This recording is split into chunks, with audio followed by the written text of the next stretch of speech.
Now to a mysterious and potentially deadly illness affecting children that's linked to coronavirus. Just today, we learned 2 boys in New York have died from it as more cases are being reported nationwide. CBS 2's Jessica Layton is live tonight with more on that. Jessica.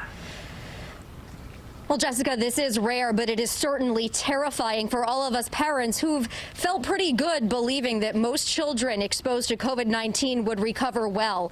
But now there are about 100 cases of this virus across the country, and the vast majority are in New York.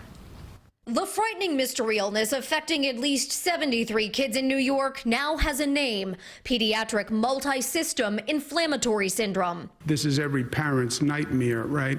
And now we know of 2 child deaths associated with what's believed to be a severe immune response to COVID-19. First, a 7-year-old from Westchester died last week at Maria Ferrari Children's Hospital. In a child with a serious neurologic complications and presentation of this syndrome.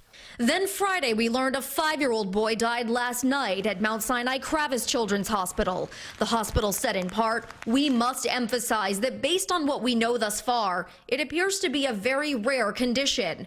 But that's no comfort to parents who are praying their kids survive.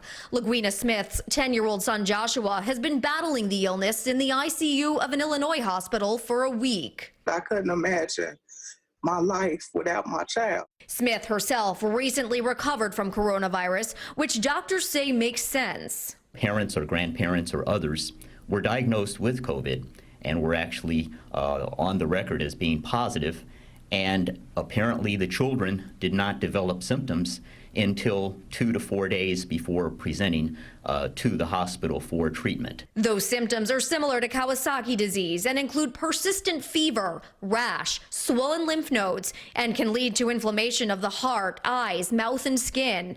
In New Jersey, a 4-year-old boy with underlying health issues has also died. It's unclear if he was affected by the inflammatory syndrome, but there are a handful of other suspected cases in Garden State kids. It's a virus that's proving to be extremely challenging at every level. Couple other notes about this virus. It is affecting children of all ages. We're talking infants to teenagers. Also, boys seem to be getting sick more seriously than girls. We're live in Weehawken, New Jersey tonight. Jessica Layton, CBS 2 News.